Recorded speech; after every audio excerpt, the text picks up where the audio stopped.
كل نفس ذائقة الموت وإنما توفون أجوركم يوم القيامة فمن زحزح عن النار وأدخل الجنة فقد فاز۔ میرے بھائیو، اللہ تعالیٰ فرماتا ہے ہر ایک نے موت کا ذائقہ چکھنا ہے۔ حضرت موسیٰ علیہ السلام سے اللہ تعالیٰ نے موت کے بعد پوچھا، اے موسیٰ آپ نے موت کو کیسا پایا؟ حضرت موسیٰ علیہ السلام نے عرض کیا، اللہ ایسے جیسے کسی زندہ بکری کی کھال اتاری جا رہی ہو۔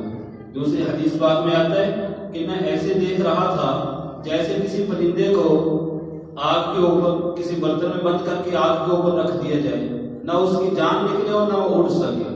خود نبی اکرم صلی اللہ علیہ وسلم آپ کی وفات کے وقت آپ کے پاس ایک پیالہ بھر کے پانی کا رکھا ہوا تھا، آپ بار بار اس میں ہاتھ ڈالتے اور اپنے چہرے پر چھڑکتے تھے اور فرماتے تھے، اے اللہم اعنی علی سکرات الموت ان للموت لسکرات، موت بڑی سخت چیز ہے، اے اللہ موت کی سختیوں پر میری مدد فرما۔ تو میرے بھائیوں اور دوستو، موت کوئی ہنسی کھیل نہیں ہے۔ اینما تکونوا یدرککم الموت ولو کنتم فی بروج مشیدہ، جہاں بھی چلے جاؤ گے موت تمہیں آ کر پکڑے گی۔ مضبوط قلعوں میں چھپ جاؤ، بڑے بڑے قلعوں میں چھپ جاؤ، موت پھر بھی آ کر رہے گی۔ قل ان الموت الذی تفرون منہ فانہ ملاقیکم ثم تردون الی عالم الغیب والشہادہ، وہ موت جس سے تم بھاگتے ہو وہ تمہیں آ کر پکڑ لے گی۔ سبحان اللہ۔ حضرت بلال حبشی رضی اللہ عنہ کی موت کا وقت قریب آیا تو بیوی رونے لگی۔ فرمایا کیوں رو رہی ہو؟ بیوی نے کہا آپ کی جدائی کی وجہ سے۔ فرمایا رونے کی بات نہیں ہے، یہ تو خوشی کی بات ہے کہ محمد صلی اللہ علیہ وسلم سے ملیں گے اور ان کے ساتھیوں سے ملیں گے۔ ایک اللہ والے، ایک بزرگ کہیں جا رہے تھے جنگل بیابان میں، تو ایک حکیم کی دکان میں چلے گئے، وہاں پہ شیشیاں پڑی ہوئی تھی اور ان کے اندر الگ الگ نسخے رکھے ہوئے تھے۔ تو انہوں نے اس سے پوچھنے لگے کہ تمہاری جان کیسے نکلے گی، کہ تمہاری جان جو ہے یہ ایک شیشی میں اٹکی ہوئی ہے۔ انہوں نے غصے میں کہا کہ بزرگوں آپ کی روح، آپ کی جان کیسے نکلے گی؟ انہوں نے فرمایا ابھی ذرا دیکھنا کیسے نکلتی ہے۔ تھوڑی دور جا کر لیٹے اور وہیں پہ وفات ہو گئی۔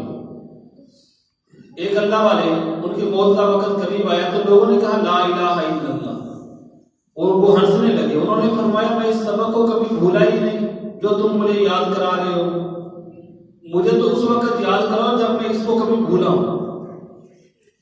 ایسے لوگ بھی ہیں دنیا کے اندر جنہوں نے مرنے سے پہلے مرنے کی تیاری کی ہوئی تھی اور اپنے رب کو راضی کیا ہوا تھا۔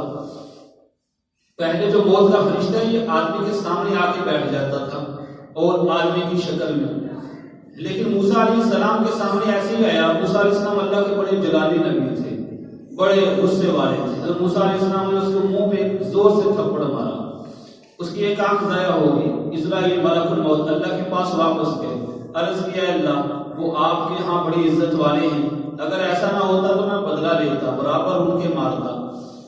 تو اللہ رب العزت نے ان کی آنکھ کو صحیح کر دیا، اور اس کے بعد اللہ تعالیٰ نے موسیٰ علیہ السلام پہ وحی اتاری، اے موسیٰ اگر آپ کو زندگی سے اتنی محبت ہے تو آپ بیل کے اوپر ہاتھ رکھیں اپنا، جتنے ہاتھ کے نیچے بال آئیں گے ایک ایک بال کے بدلہ میں 1 سال کی لمبی عمر دوں گا۔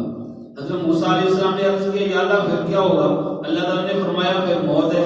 حضرت موسیٰ علیہ السلام نے عرض کیا یا اللہ آخر موت ہے تو پھر ابھی میں تیار ہوں۔ حضرت نوح علیہ السلام اپنے موت کے وقت رو رہے تھے، کسی نے پوچھا آپ کیوں رو رہے؟ فرمایا کہ نبیوں میں سے سب سے لمبی زندگی مجھے دی گئی ہے، لیکن مجھے ایسے لگ رہا ہے جیسے میں ایک مکان کے 2 دروازے ہوں، ایک میں سے داخل ہوا دوسرے میں سے نکل گیا۔ حضرت فاطمہ الزہرا رضی اللہ عنہا جنتی عورتوں کی سردار، ان کی وفات کا عجیب واقعہ ہے۔ اپنی باندھی سے فرمایا کپڑے رکھو اور پانی رکھو، میں نے غسل کرنا ہے۔ تو انہوں نے کپڑے اور پانی رکھا، انہوں نے غسل کیا، کپڑے پہنے، اس کے بعد فرمایا میری چارپائی کو صحن میں کر دیا جائے، صحن میں کر دیا گیا۔ فرمایا کہ بس اب میں مر رہی ہوں، یہ کہہ کے جان نکل گئی اور فوت ہو گئی۔ تو بھائیوں دوستو، موت سے پہلے موت کی تیاری ہے۔ الموت تحفۃ المومن، موت یہ مومن بندے کے لیے تحفہ ہے، اس سے بڑا کوئی تحفہ نہیں۔